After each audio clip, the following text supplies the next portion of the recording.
모든 전설의 시작. 신화연대기 19, 19위부터 공개합니다.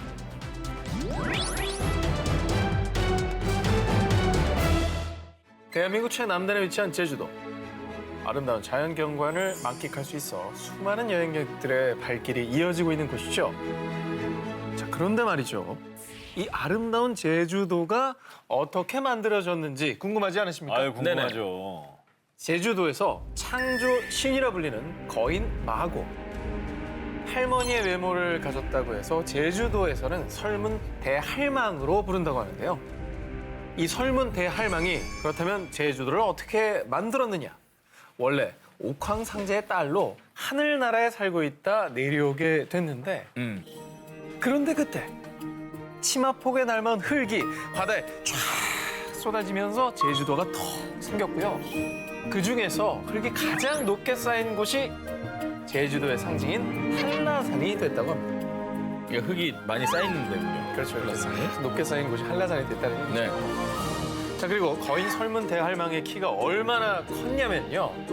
한라산을 베개 삼아 누워 발을 쭉 뻗으면 섬의 절벽에 닿았는데 할망의 발가락이 콕 박혔던 자리에 생긴 구멍이 바로 저 서귀포에 있는 범섬의 콧구멍 동굴이고요. 이야. 네. 자, 그리고 설문 대할망이 소변을 보다가 이 소변 힘이 또 얼마나 셌겠습니까? 섬의 한 귀퉁이가 그것 때문에 툭 떨어져 나갔는데 그때 생긴 땅이 소가 누운 모습이라는 우도라고 합니다. 소변발에 튄 흙이 우도가 됐군요. 예, 너무나 툭 힘이 또 셌던 나무죠. 네. 근데 불만이 하나 있었다고 합니다. 네? 불만이요?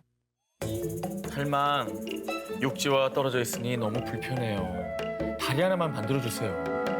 그럼 내 속옷을 새로 지어주면 다리를 만들어주마. 아기 할머니. 예, 좀 너무 친절하지 않나요? 아니 좀 독이 든 사과를 줄 것 같은 그러니까. 그런 목소리인데. 아, 진짜 친절한 할머니 연기한 건데. 그래서 제주도 사람들은 섬에 있는 천이란 천을 모두 모았는데 결국 실패했습니다. 그래서 할망은 또 칼같이 다리 건설을 중단했습니다. 자, 그러자 할망은 키가 아무리 커도 저 연못 깊이보단 작죠? 뭐? 내 키보다 더 깊은 연못은 이 섬 안에는 없어. 헤이, 그럼 한번 들어가 보세요. 자존심이 상한 설문 대할망은 사람들이 시키는 대로 물장오리 연못까지 들어가게 됐는데 몇 발 들어가니 물이 할망의 가슴까지 차는 겁니다. 어머. 그래도 자존심 때문에 더 깊게 들어갔고 그렇게 할망은 연못 속으로 사라져버렸다고 합니다. 못됐네 사람들이. 마지막이 되게 가슴 아픈 이야기네요. 좀 슬픈 결말이에요. 그래. 할머니 뭐를 잘못했다고. 자, 그래서요. 지금 제주시 조천읍에선 5월만 되면 설문 대할망을 기리는 제2의식, 공연 등 설문 대할망 페스티벌을 개최하고 있다고 합니다. 이번엔 중국으로 가보겠습니다. 중국 오나라의 역사가 서정이 쓴 삼오역기와 오은역년기의 중국 창조 신화가 기록되어 있는데요. 중국 역사에 최초로 등장하는 창조신, 반고. 옛날 천지는 검고 흐린 알 형태와 같았다고 합니다. 그런데 그 알 속에 잉태돼 있던 존재가 바로 반고. 알 속에서 무려 18,000년이란 긴 시간 동안 아주 딥슬립에 빠져 있다가 큰 도끼를 슉슉 휘둘러 알을 깼고요. 그러자 그 알이 깨지면서 하늘과 또 땅이 생겨나게 됐다고 합니다. 저런 건 좀 박혁고사랑 비슷하네. 알에서 깼다 뭐 이런 거. 비슷하죠? 네. 아래서 깬 신화도 참 이 나라 저 나라에 하도 많아가지고. 하지만 하늘과 땅이 다시 붙어서 어둠에 갇힐까 걱정된 반고는 머리로 하늘을 받치고 다리로 땅을 누르며 세상이 하나가 되는 것을 온몸으로 막았답니다. 그러다 이제는 하늘과 땅이 안 붙겠지. 내가 쉬어야겠다. 이제. 자, 하지만 안타깝게도 과로를 해도 너무한 반고. 전현무 씨랑 비슷하네요. 결국 운명을 달리하게 됐다고. 전현무 씨랑 비슷하다고. 뭐 하는 거예요? 아니, 요 앞에까지. 뭐 하는 거야? 지금 무리를 과로를 한 거야. 예. 결국 이제 저 세상을 떠나버린 거죠. 반고 얘기입니다, 이건. 네, 광고. 하지만 반고는 완전히 소멸되지 않았어요. 반고의 숨결은 바람과 구름이 되고 비와 털은 풀과 나무 그리고 양 눈은 각각 태양과 달이 되었다고 합니다. 죽어서까지 이제 세상에 빛을 주는 네. 존재군요. 세상의 모든 부분들을 창조했네요, 진짜. 그렇죠. 창조신입니다. 네. 마구와 반고, 닮은 듯 다른 천지개벽 창조신이었습니다. 모든 전설의 시작, 신화연대기 19, 16위 공개합니다. 달에 토끼가 산다는 이야기 많이 뭐 들어보셨죠? 아니, 그럼요. 진짜 살아요, 우리. 아 그래요? 엄청 큰 애 하나 살고 있어요. 절구 찍고 있고. 자, 그런데 말이죠. 달토끼 전설은 우리나라뿐만 아니라 중국, 일본, 인도에도 존재하고 있습니다. 인도? 석가가 부처가 되기 이전의 이야기를 담은 설화집 본생경에 따르면요. 어느 날 산속에 쓰러진 노인을 발견한 원숭이 여우 토끼. 이 노인을 살리기 위해서 먼저 원숭이는 나무 열매를 모으기 시작했고요. 여우는 강에서 물고기를 잡아 노인에게 공양했다고 합니다. 그런데 노인을 위해 아무것도 할 수 없었던 토끼. 결국 저는 해드릴 수 있는 게 아무것도 없는 존재니 구워진 저를 먹고 기운을 차리세요. 바로 그때 쓰러져 있던 노인이 벌떡 일어나더니 휘릭 자신의 진짜 정체를 드러내는데요. 사실 그는 불교의 수호신이자 하늘의 왕 제석천이었던 거죠. 제석천은 토끼의 희생을 후세까지 널리 전하기 위해 토끼를 달로 올려보냈다고 전해지는데요. 굉장히 좀 재밌는 상상력 아닙니까? 그렇죠. 자, 그리고 중국의 달 토끼는 도교의 영향을 받았다고 하는데요. 저 토끼가 찍고 있다는 저 절구. 절구. 자, 절구 저거 무슨 용도로 알고 계시죠? 떡 아니야, 떡? 떡. 떡 맺히는 거. 그럼. 근데 여기 아주 놀라운 반전이 있습니다. 절구예요. 불사의 약에 인간들이 손대면 안 되지. 자, 신선이 털빛이 새하얀 옥토끼 한 쌍을 달로 보내 신선들의 불사 약인 선단을 만들게 했다고 합니다. 그러니까 저 절구는 약을 빻는 절구인 셈입니다. 약절구. 그렇죠. 달 관련된 전설도 참 많은 것 같아요. 요즘 이제 눈에 띄니까. 모든 전설의 시작, 신화연대기 19, 10위 공개합니다.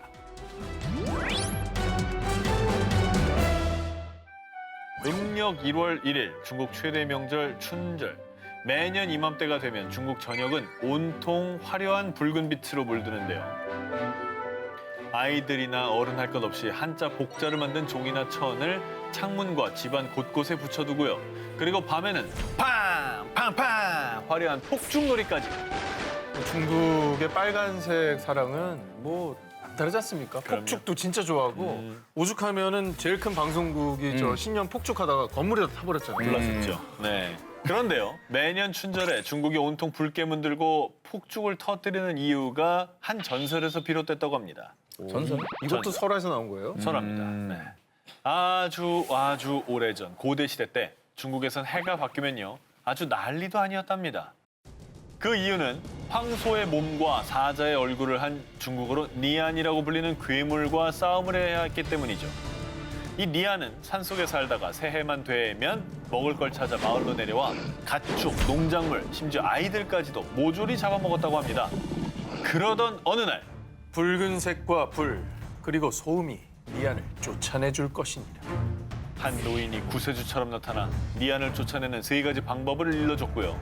이후 마을 사람들은 매년 춘절 전날인 섣달 금음날 니안을 쫓아내기 위해 온 집에 홍등을 달고 붉은색 천을 창문과 문에 거는 등 집을 온통 빨갛게 장식하고 밤새 폭죽을 터뜨려 시끄럽게 했습니다.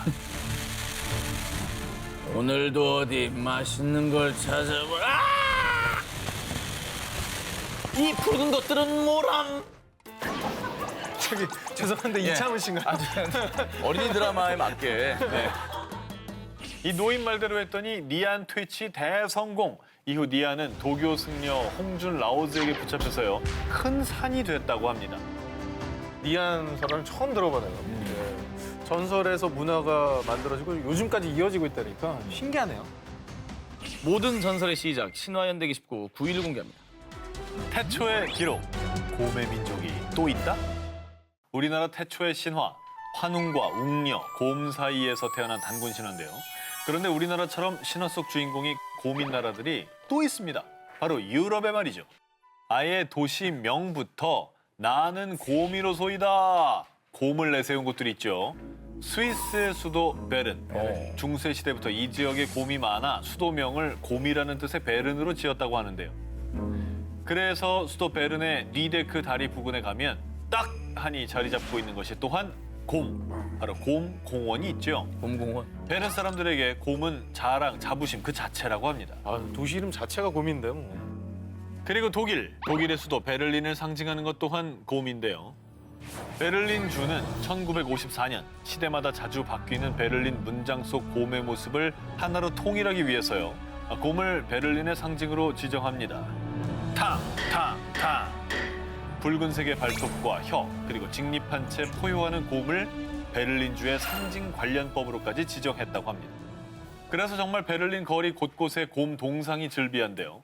베를린 중앙역 안에도 딱 두 팔 벌려 관광객들을 맞이해주고요.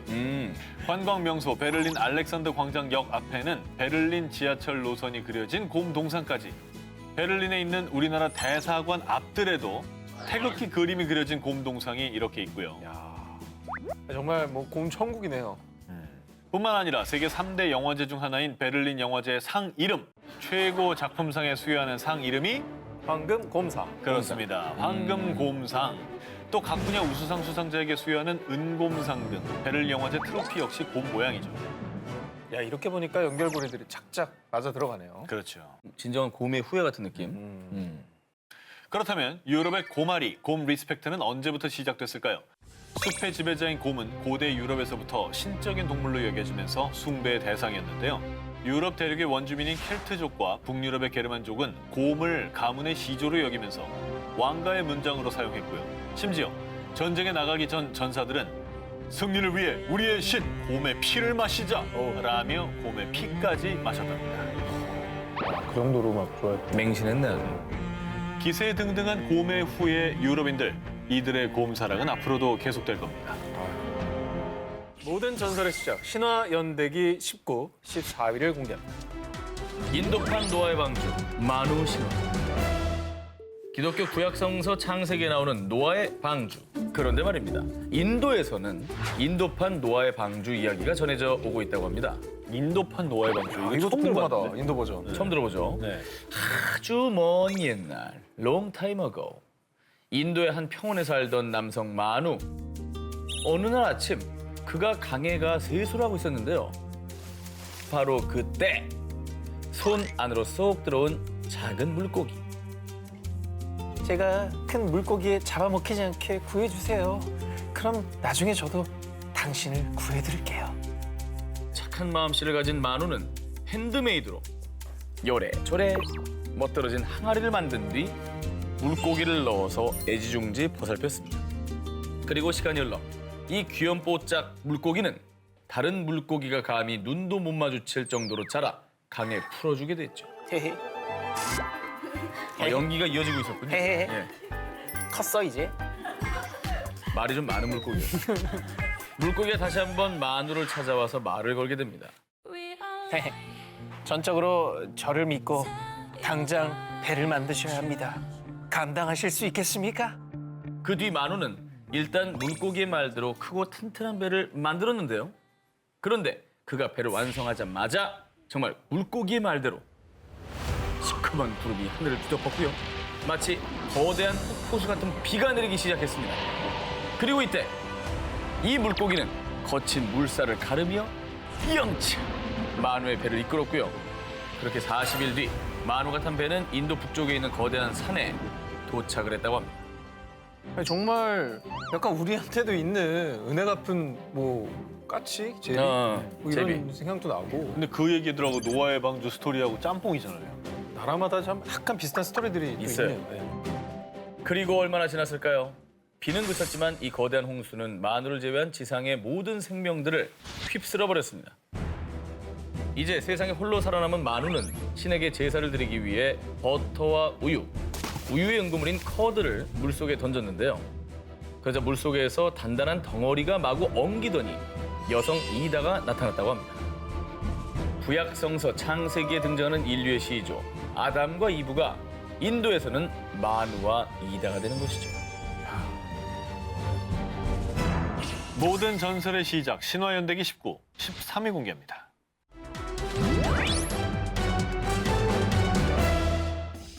인도 북부 우타르 프라데시주 프라야그라지에서 장장 49일간 열린 힌두교 축제 쿤부멜라. 이때 무려 2억 4천만 명이 강에 입수했는데요. 말이 돼? 어마어마합니다. 이 쿤부멜라는 2017년 유네스코 인류 무형문화유산에 등재되기도 한 세계 최대 종교 축제인데요. 이곳에서 몸을 담그게 되면 특별한 신의 은총으로 죄를 사함을 받고요. 구원의 길에 들어선다고 믿고 있다고 합니다. 속죄하기도 힘드네요. 예, 저 줄 서가지고 저기 들어가려면. 속죄도 저 번호표 뽑아야 돼요. 네. 이곳이 인도에서 종교적으로 굉장한 의미가 있는 이유. 창조의 신 브라흐마가 최초의 제사를 드린 곳으로 알려져 있기 때문입니다. 네, 일종의 힌두 신화의 창조의 신이군요. 맞습니다. 가장 메카 같은. 그렇죠. 인도에서는 최고의 신으로 추앙받는 삼주 신이 있습니다. 우주의 질서를 유지하고 보호하는 신 비슈누, 세계 멸망과 재건을 책임지는 파괴의 신 시바, 그리고 오늘의 주인공 천지를 창조한 신 브라흐마. 제가 인도 여행을 다녀왔잖아요, 예전에. 예. 인도의 모든 트럭과 택시에는 저 브라흐마가 있어요. 무조건 있어요. 없는 차를 본 적이 없어요. 태초의 신 브라흐마는요, 스스로 알을 깨고 세상에 나와 만물을 창조하기 시작했는데요. 야, 여기 또 안 나오네요. 그렇죠.